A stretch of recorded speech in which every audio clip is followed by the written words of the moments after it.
Thank you so much for coming on, Dr. Lin. It's a real pleasure to have you. Just for everyone tuning in, Dr. Lin runs a boutique financial strategy firm where she guides entrepreneurs, businesses, business owners, and people to help take their financial route to the best place, help them reduce taxes, do savings, build out risk mitigation strategies. And she's also a professional musician and piano and has her doctorate in the musical arts. Um, and we connected a few months ago, and it's just been so cool to see what she's doing in business, and she has a great Instagram. Um, and so thanks for coming on. Thank you, Tom, for having me here. I'm very happy that we finally could find some some time on our busy schedule to actually sit down and have this conversation. Totally. It's a good thing, like when you have friends that are just always doing something, and because then you know you're both crushing your careers and doing what you want to do. Um, Yeah, 100%. And I just got really curious when I was reading through your LinkedIn the first time and I saw that you had got your doctorate in music. That's a Hmm. pretty hard thing to come by. Had I grew up playing piano as well. Um Unfortunately I stopped. I'm trying to get back into it. Um but one of my teacher when she was studying, she said she like practiced for 12 hours a day. I was like, holy cow. So when I saw that, I was like, Lynn must be really dedicated. So I was just wondering if you could kind of take us back to like what it was like growing up and what inspired you to like follow these paths that are pretty demanding, but really good things to do. Okay. Yeah. So I started piano, actually keyboard, when I was 4 years old. I was born and raised in Vietnam, and the pursuit of music, especially if it's classical music and if it is professionally trained, that is a sign of status where I came from. So my father wanted me to start in that, that status space, whatever he wanted it to be for me.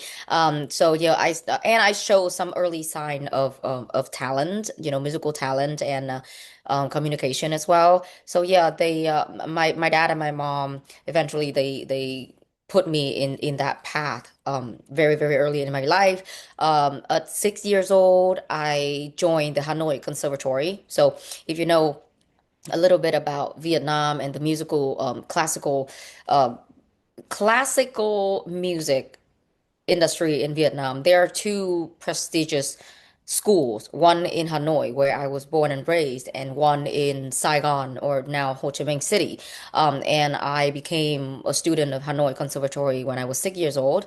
The program was very tough. Like, imagine, um, it was like if you compare it with academia, right? You have twelve grades in for academia. So in that school when I was going to, um, we had 11 levels.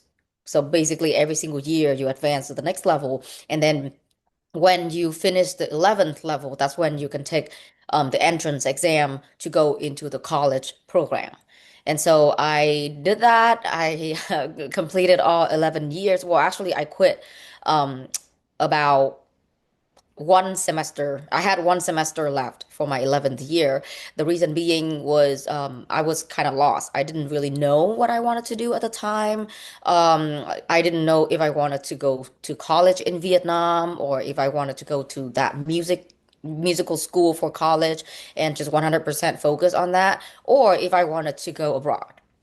And so I got lost a little bit, and well, one thing led to another. I decided to come here actually instead of staying in Vietnam, and so I wanted to spend more time developing my English skill and my communication skill in English. And so that's when I quit piano just for a while, because then I went to this tiny little liberal arts school called St. Mary's College of Maryland. It's in Southern Maryland, where the, Oh, yeah, yeah, I know that school.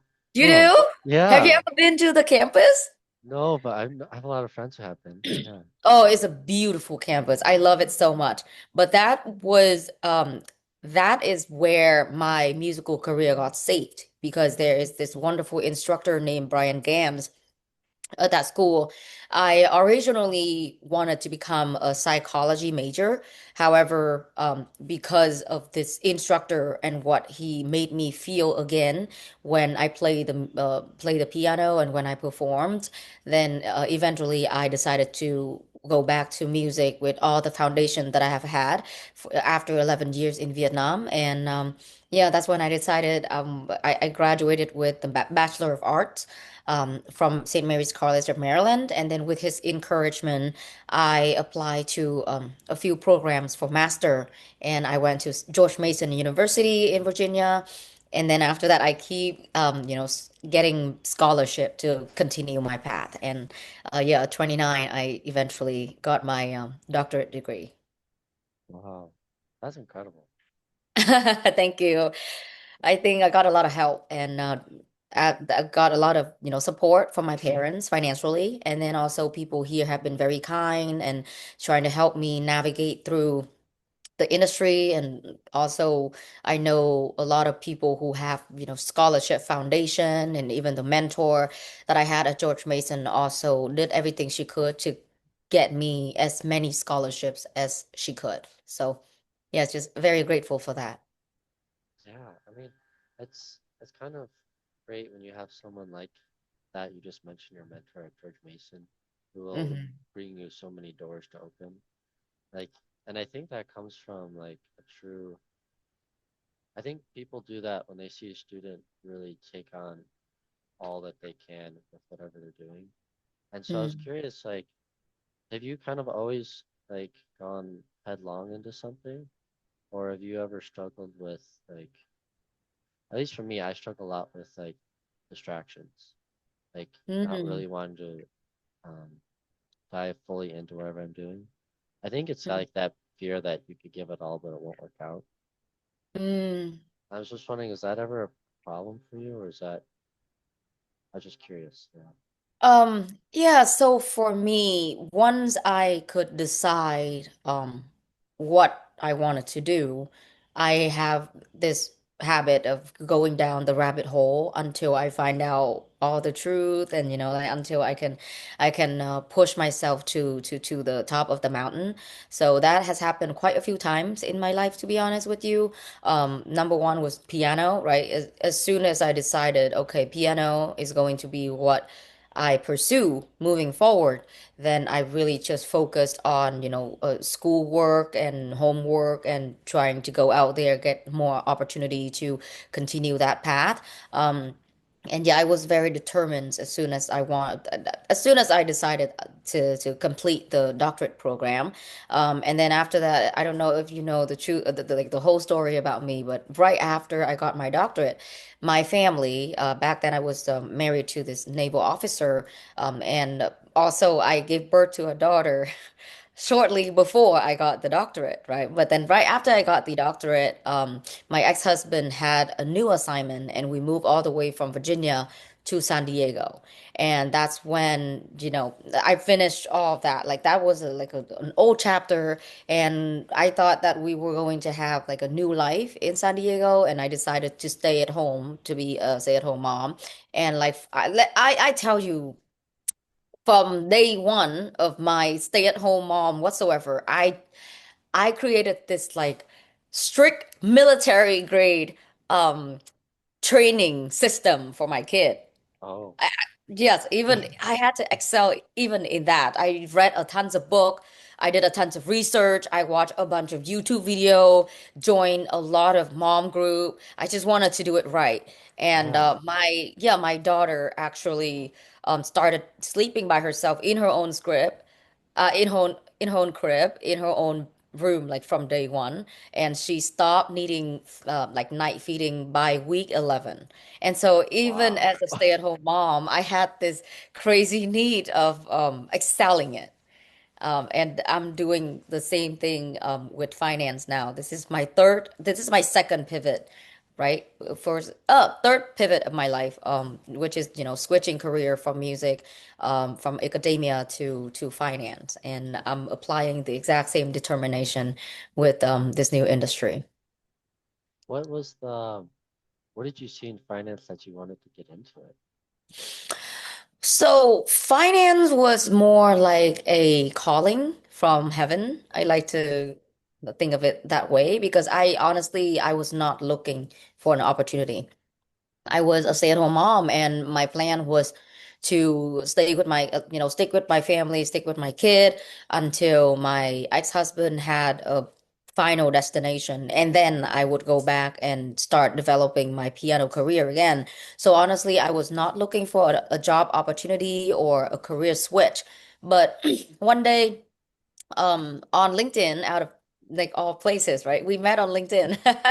You Place never to be. know who, yeah, you never know who you can meet up there. But yeah, just one day, a lady who worked in insurance, she recruited me to become a part of the company. However, the company was more like on the multi level marketing model. So I joined at first because I was very excited to have something else to do besides just changing diaper and listening to the wheel on the bus all day. Um, so I got my license, and I started the training program. But quickly I realized that this organization did not really have all the um, high level training program, like technical program to look into products, services, and a balance, approach finance. And so that's no, I was with them for like about a year and 2 months, and after that, I decided to leave and change leadership. So I went from a simple, life insurance agent whose main focus was just to sell products to a completely different approach under the new leadership. Then they taught me how to to do financial review, how to look into a portfolio and see if it's balanced, or if they're focusing too much on alpha gains, or if they're, like not investing enough, stuff like that. And then with that also, and meeting with more people who are in need, I realized that the financial literacy and education system in this country is not living up to expectation. Right. How can a person have, let's say, a traditional IRA or a 401k, put money into this vehicle for 30 years or 40 years of their life without knowing all the nuances like age restriction, the rule of 59 and a half, the rule of the required minimum distribution. Like a lot of people don't know anything about the vehicles that they are actually using. And yeah, and that's when it's kind of like click in my head that somebody has to create some kind of like educational platform for people to learn more about financial vehicles and how to save with discipline and how to save smartly with a balance. Mm, mm. No, I totally with you on that. I slowly started learning more about finance from I don't know if you're familiar with Grant Cardone. Yes. Yeah. He talks a lot about that all the time. He's like, he said most Americans are financially illiterate because no one teaches them. Like they Mm-hmm. learn about it in school. And now everyone's hearing about it from usually like online and like, whoa, what? I had no idea. So it's amazing, yeah, that you're able to like share what people should do in their vehicles because I think that causes a lot of like stress for sure, but people just don't know what they should be doing. So a lot of people are really hardworking, but they're just taking the wrong strategy and then it's not working out for them.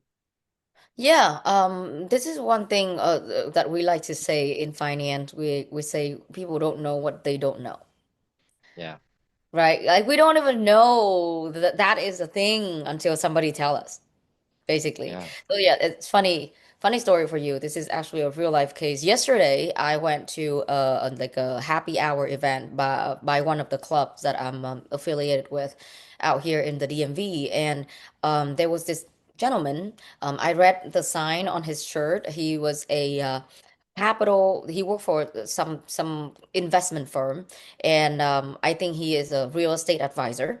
And he was sharing this funny story of not knowing about the 59 and a half rule in a simple IRA.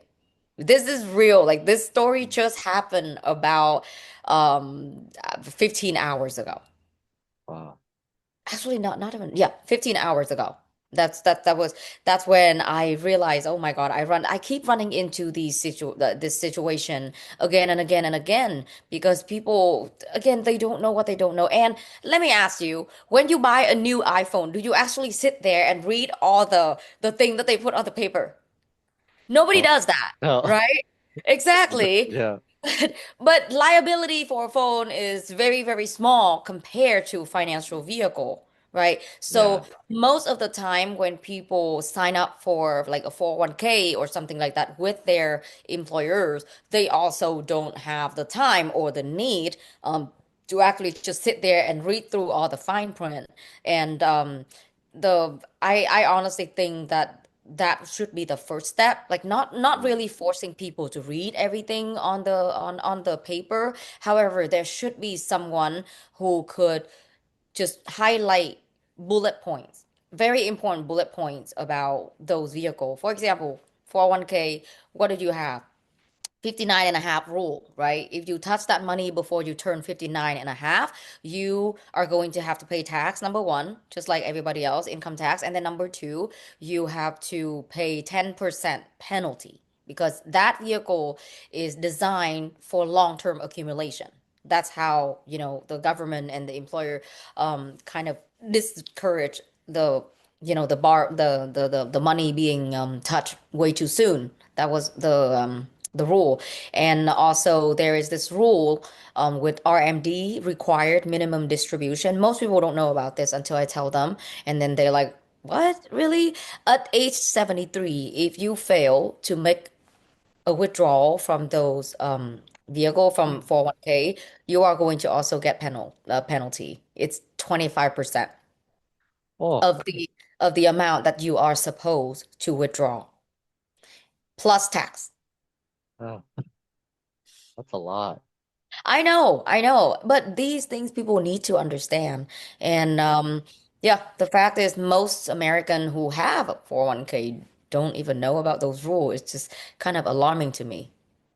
Oh, yeah, it is. Especially because then you realize how much people are really missing out, you know? Yep. Yeah. Like yeah, it's kind of crazy, like learning about finance. I don't know if you're familiar with Michael Saylor. Have you heard of him? I don't think so. I know Grant Cardone because he blow up everywhere on Facebook. They drop Yeah. him in like what isn't that the guy who got dropped in like the middle of nowhere and then he built a company or something like 5 mil or 10 mil or something within 2 weeks or something?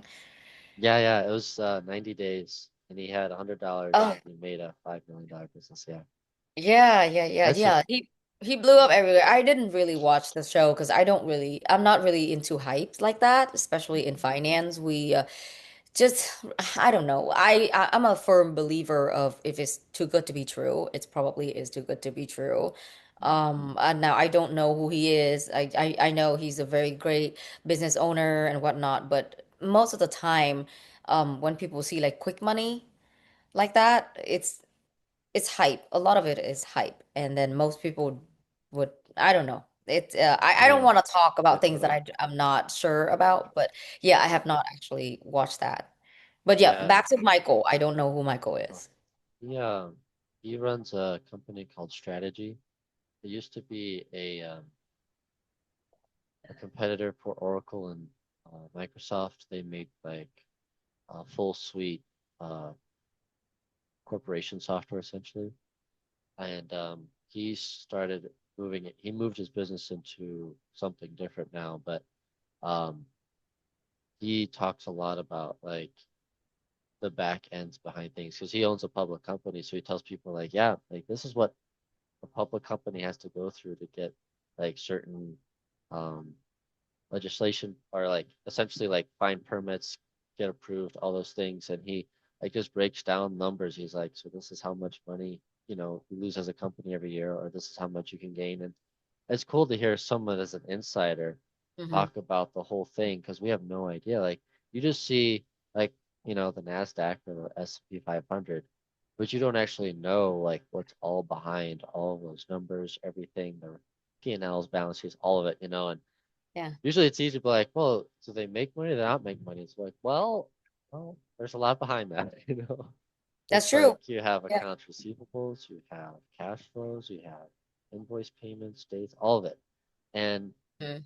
I think it can be definitely daunting for people to look at all that and be like, well, what am I supposed to do? So to have someone like you and your business saying like, well, these are the first steps, and then once you get this in place, these are the next steps.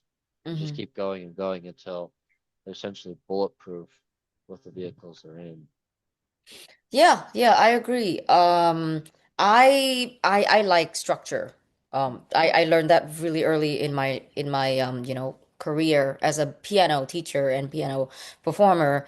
That if you do everything with a structure, it's easier to make progress and stick with the progress than, like doing things like trying to take care of everything at the same time and then that fall apart and that's get half done and blah blah blah. So same thing with finance. I always build the foundation first, with education, because I want all of my clients and whoever talk to me to actually walk away with the actual knowledge instead of depending completely on another human being when it comes to their money, Mm, right? No, think about it. Nobody will care about your money more than you. mm, that's Remember true. that. Yeah. Nobody will care about your money more than you. So if you don't know Mm, your cash flow, your surplus, your income, your fixed expenses, then nobody is going to be able to help you. You need to want to help yourself first, right? You seek help. Okay, fine. We sit down. Now we write down all the numbers and we make sure that, like you are set with those numbers and we find your surplus. Surplus is the leftover money after fixed expenses, but without the number of like take home income and fixed expenses, there's no way we can calculate how much you are supposed to save. Right? If you're not saving money, there are a few possibility. For example, probably you're not making enough money and you're living a little bit too high, higher than what you actually are making, right? So yeah. that's not living below your mean. Well, another possibility is maybe you have leaks somewhere, like maybe you have a forgotten subscription somewhere, or if you are eating out way too much. Basically, it's when it comes to leakage in your finance or in your cash flow, that most of the time it has something to do with like lifestyle. And if the lifestyle does not match the reality of the income, then there will be consequences, and most people don't know that, right? Like the more money. Also, I work with a lot of high net worth clients, and even them would say stuff like, "Oh my God, where did my money go? I make money. Where did my money go at the end of the month? Like, I did not save anything this month."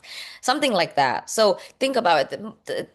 Just because they can make money doesn't mean that they know what to do with their money or know how to Mm, manage their money. So it's very important to seek out for help and then have somebody to, number one, give you the baseline of education to understand your own finance. And then number two, they can give you some kind of solution moving forward, set things up with a structure so that it's simple for you to just follow. And also, number three, make sure that you review your financial standing every once in a while, especially when you have like a raise, any important life event, like you have a new girlfriend, for example, and now mm, or fiance, or you're buying a house or buying a new car. Every time that your life has some big changes like that, you need to sit down and review your finance. mm. That's very, very true. What do you think is like the number one problem you face, like with all of your clients? Just curious. The saving habit. Saving habit. Mm. Yes. So you know that, have you heard people say pay yourself first? I have, yeah. Yes. So it actually mean pay your future self first. It doesn't mean that, you have this money, okay, now you are going to go crazy with it, go clubbing, go drinking, go whatever, or go buy a new car. Those are expenses. Those are unnecessary expenses. right? Unless it's tied to like, okay, let's go have a business meal and creating good relationship in your life. But a lot of people, when they have a big paycheck or a big bonus or something, they immediately think about, okay, what am I going to spend this on? Yeah. Without thinking that, oh, maybe I have this extra amount of money, I can save more for my future.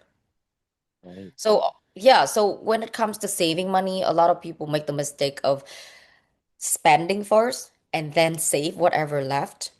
But the problem is people are not aware of lifestyle inflation. The more money you make, the more you want or need to buy new things Mm, or go out more or buy yeah. nicer things or buy like bigger houses, right? And so yeah, I like to tell them, pay your future self first. Max out your 401k, max out your Roth IRA.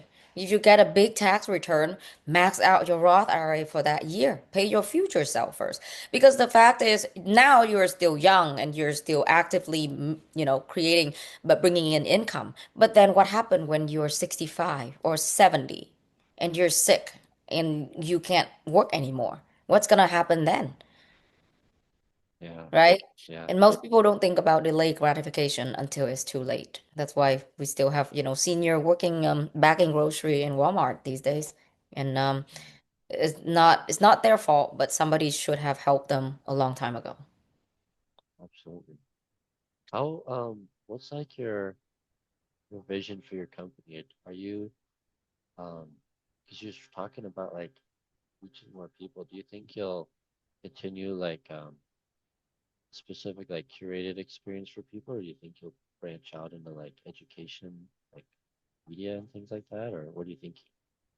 So for me right now, my practice, when I onboard clients, it's more like a personal relationship between me and them, and they can come from anywhere, right? They can come from just a networking event or something, and then we just bond and we understand each other, and then they find out what I do, and then now I take care of them, personally. But on the other hand, I love education. I Mm, apply educational system to everything that I do in life. So mm, I do that through post on LinkedIn. You have my LinkedIn. You see that I post quite often. Not so much these days anymore because my life so far has been pretty crazy. But yeah, I always try to educate people through writing.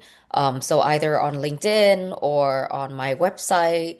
I also write for, articles for a few magazines, and once in a while I have a publication.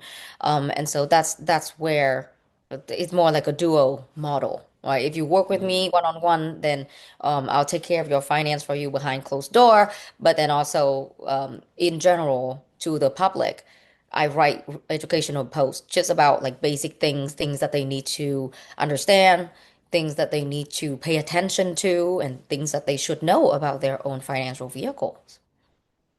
yeah. What is your favorite savings vehicle or asset builder? Just curious. That depends. I can't Depends. really Okay. pick, but in my situation, I'm just Mm, saying in my situation, um, I believe in real estate. I love okay. real estate. So I love equity. I think that people should think about building equity as soon as possible. And there are quite a few ways to do so, without even, owning a house. So my background, I started in life insurance, and there are a lot of misconceptions about life insurance, that it can only be used like after you die, and that's like pay to your family. That's like the basic tool for risk management. It's called term life insurance. The other thing that I love is called cash value life insurance, and whole life. Have you ever heard of whole life? Hmm. Yeah, whole life, participating whole life, and index universal life are my top favorite vehicles to build equity without actually buying a house, right? So I own a house. I have an index universal life for myself. I have one for my daughter as well, helping her build equity, even though she's only 4 years old. We got that for her when she was two. She has about like 10K or something under her name now. Oh, wow. That's amazing. Yeah, yeah, Yeah. yeah. So that is an equity play. Now, in terms of investment, I would rather pay tax now instead of later. There's one thing that we cannot decide, right? The IRS will, whatever, we have to pay the IRS whatever they say we owe them. So right now, we actually are in the season of tax discount thanks to Donald Trump. And so I love Roth. I really do. When I used to be, I mean, when I was with my ex-husband, we always max fund our Roth IRA. Back then, it was 7,000 or 7,200 something every single year. So yeah, every single year we would max out our Roth. Now, if those are my favorite because I don't work for a corporation, so I don't have a 401k or anything like that. But yeah, if you have a 401k, my recommendation would be just, fund it up to the match because then, you get free money. Um, yeah, but yeah, in my situation, I would say it's life insurance, real estate, and Roth. Those are all good. Yeah. My dad's a very big believer in Roth IRAs as well. So he started ours when I was pretty young. So I was able to max it out every year till college. And college happened, but um And college happened. Okay, so what happened after college then? well, after college, medical expenses. Oh, okay. So, but I'm getting a lot of things sorted out, so I think I should be able to get closer to maxing it out this year.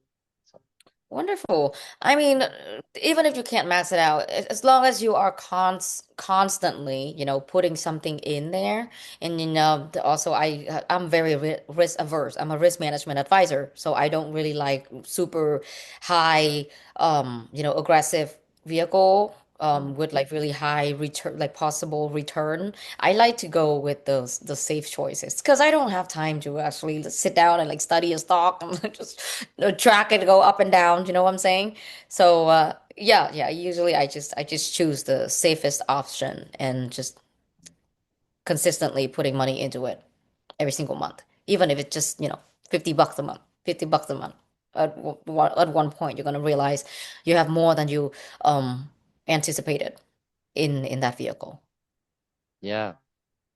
Well, it's did you hear that Albert Einstein thought one of the most powerful forces in the universe was compound interest? Yes, one of the first thing that I learned in insurance. Yes, Isn't that cool? yes, it is very cool. That's when yeah, the life insurance is my favorite because of that reason. It's very underestimated, very, very easily underestimated among people. Most people don't use life insurance as an investment play, right? But Mm. let me ask you. Let's say you know that you are going to buy a house in 10 years. But because you're not in a good situation to buy a house right now, right? But you do have saving. You do have, constant money coming in, a constant surplus to save somewhere. Now, you get this life insurance policy and you start putting money in there. So, life insurance policy is very similar to making mortgage payment in a house, in the sense of a part of that is going to go into like cost, right? Like cost of insurance or administrative fee and stuff like that. Now, if you compare that to the mortgage payment, part of the mortgage payment is not going to go into your equity. It's going to go into like tax and escrow and, like mortgage insurance and HOA first, right? So that is the cost. Now, the leftover money in a house, that's going to go into, the actual cost of the house, building your equity. And it has an appreciation possibility. Now, in the life insurance policy, same thing. Whatever you overpay past the cost corridor, you are going to have that money sit in a separate account for you, just exactly the same as building equity in a house. And then these, depending on the vehicle that you choose, if you choose like participating whole life, which is the most traditional form of cash value life insurance, then that leftover money in that separate account is going to, number one, have a guarantee growth on it, and number two, have the possibility to gain even more through dividend. Mhm. Right. And then another thing we have is IUL, Index Universal Life. Now, these things, um, same kind of concept, but it appreciate through um, index performances. It's not Mm. really in the market, but it tracks the performance of an index. Let's say it's S&P 500. And so that year, if S&P 500 grows, then your amount in there is going to appreciate. It's kind of mirror the index growth with up to a cap. But you see what I'm saying? So it's very similar in that sense. So let's say you build your cash value for 10 years in this policy. And in 10 years, by the time that you are ready to jump the gun, let's say you get lucky and the market goes down. Now you have this amount of money. Instead of buying one house, you can buy two houses or three houses for that same price.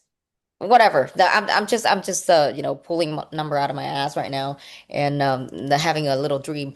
But a lot of people leverage life insurance to do investment that I have seen. They take out the loan from the policy, they purchase stock when the market crash. So basically, you buy stock at a discount, right? And then the next year, your stock portfolio bloom, and then you can do whatever, you can pay off the loan in your policy. But most policies these days have a safeguard. It has a rider to make sure that the policy does not lapse. So it's there are a lot of cool things Oh, that you can do with life insurance, and most people don't know about. that's really interesting. I didn't Yeah. know about that. Oh. I know, I know. Yeah. You don't know until you don't know what you don't know. Yeah. Yeah, Yeah. right? Yeah, Yeah. I didn't know anything about life insurance until I actually engage in the activity behind it, right? Before that, anyone call me on the phone and be like, "Okay, do you have life insurance?" I'm like, I don't need it. Don't talk to me. But after I learned the truth about what people could do with their life insurance policy, I fell in love with the product itself. I mean, that's so interesting because yeah, you could essentially like you could even start out small, probably, and then start buying stock that you think is gonna go up, but then just pay yourself back, pay the loan off. Mhm. That's a really interesting because then essentially you're able to give yourself a chance to try something Yeah. without needing to increase your income much. Yeah, yeah, that's Yeah, really cool. it is really cool. Well, the one thing that I need to warn you is not every life insurance company are made, equally, So yeah, yeah. right? So you have to be very careful with the type of policy that you want and the type of company that you go with. Mm, Let's say you want participating whole life, then go with really, really big institution that have a track record of paying dividend mm, for a certain amount of years. If you want like an index universal life, be very careful with the index that you choose because there has been a lot of people that, got backfired by choosing the wrong index to track. So uh, just make sure that you work with some advisor who knows what they're doing and work with very reputable company, AM Best, A rated company. And if you want to be even more cautious, also request for a financial strength report or something. Make sure that the company that you want to go with have a track record of paying claims and paying dividends and whatnot. Be very careful with that. There are a lot of sharks out there that only want to bind you into a contract that uh, will last forever, but the fact is they are not even a rated company. So be careful. uh, that's yeah. Thanks for sharing that. Yeah, well, that's so true. I've come across quite a few people that try to get you. Like, Yeah, but good. yeah. That's why education is best, right? You have to Yes, educate yeah, yourself. Again, yeah. nobody care about your money more than you do. Mm, yes, yes, yeah.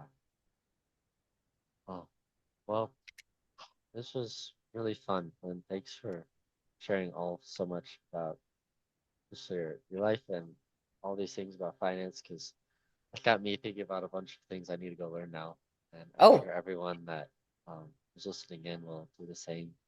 Um, so we'll drop it in the description, but where would you like people to find you? yes. So anyone want to get in touch with me, either to schedule a one-on-one or to continue the conversation, you're welcome to email me at ltafinance@mymoneyumbrella.com. If you only look for, more education on that side, then check out my website at mymoneyumbrella.com.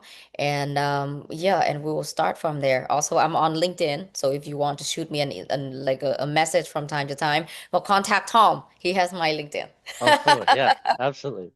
I'd love to get people in contact with you. So, Okay. All right. Thank you so much, Tom, for yeah, your time today. And hopefully we can do this again soon. that's be great. Yeah, thank you, Lynn. Okay. Bye. Bye.